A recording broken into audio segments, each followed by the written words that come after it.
ఏకాదశి సర్వదర్శనం కోసం వచ్చిన భక్తులు మృతి చెందిన ఘటనలో మనతో పాటు నర్సీపట్నానికి చెందిన కొంతమంది భక్తుల మృతి చెందిన బాబు నాయుడు కుటుంబ సభ్యులు ఉన్నారు. వారిని అడిగి అసలు ఏం జరిగింది, వారు ఏం కావాలనుకుంటున్నారు కనుక్కునే ప్రయత్నం. సార్ నమస్కారం. సార్ ఏం జరిగింది సార్ అసలు నేను రాత్రి అక్కడ? నమో వెంకటేశయ్య. రాత్రి 8:30కి టీవీలో విజువల్స్ చూసి మా అన్నయ్య గారు బొడ్డెట్టి నాయుడికి ఫోన్ చేయగా ఫోన్ మా అన్నయ్య గారు లిఫ్ట్ చేయకుండా మా వదిన గారు లిఫ్ట్ చేసి అన్నయ్య ఇక లేరు, స్వామివారి సన్నిధి చేరుకున్నారని చెప్పగానే చాలా బాధాకరం కలిగింది.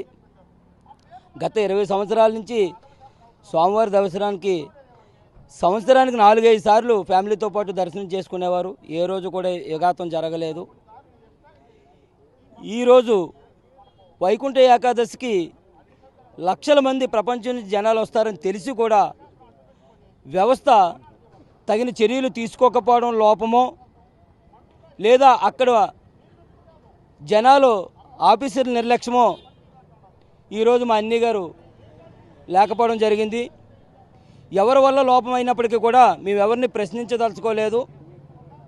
ఇక మీదట గోవింద స్వామిని నమ్ముకుని వచ్చిన వారికి ఇలా జరగకుండా వ్యవస్థ తగిన చర్యలు తీసుకొని ఎవరికి ఇబ్బంది కలగకుండా భగవంతుడి యొక్క నమ్మకంతో వచ్చిన వారికి దర్శనం చేసుకొని వెళ్ళే విధంగా తగిన చర్యలు తీసుకొని భగవంతుడి మీద విశ్వాసం ఇంకా పెరగాలని కోరుకుంటున్నాం తప్పించి మేము ఏ వ్యవస్థని కించపరచాలనే ఉద్దేశం మాకు లేదు.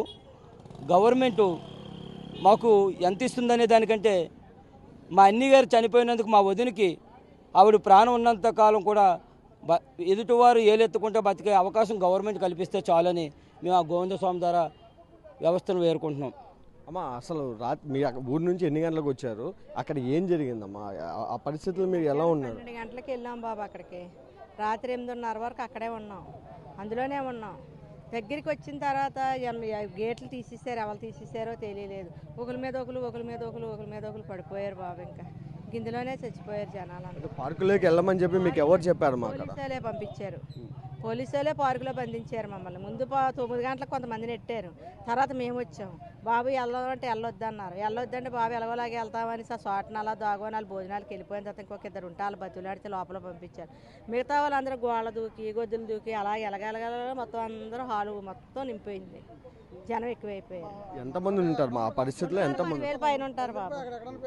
వాళ్ళకి ఏమన్నా మీకు ఫుడ్ కానీ ఏమి మంచినీళ్ళు ఇవ్వలేదు బాబు.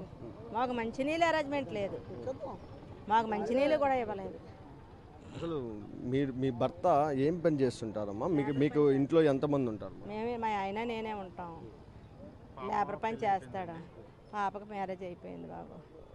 మీరు చెప్పండి, అంటే ఇక్కడ అధికారులు మీకు ఏం చెప్పారు?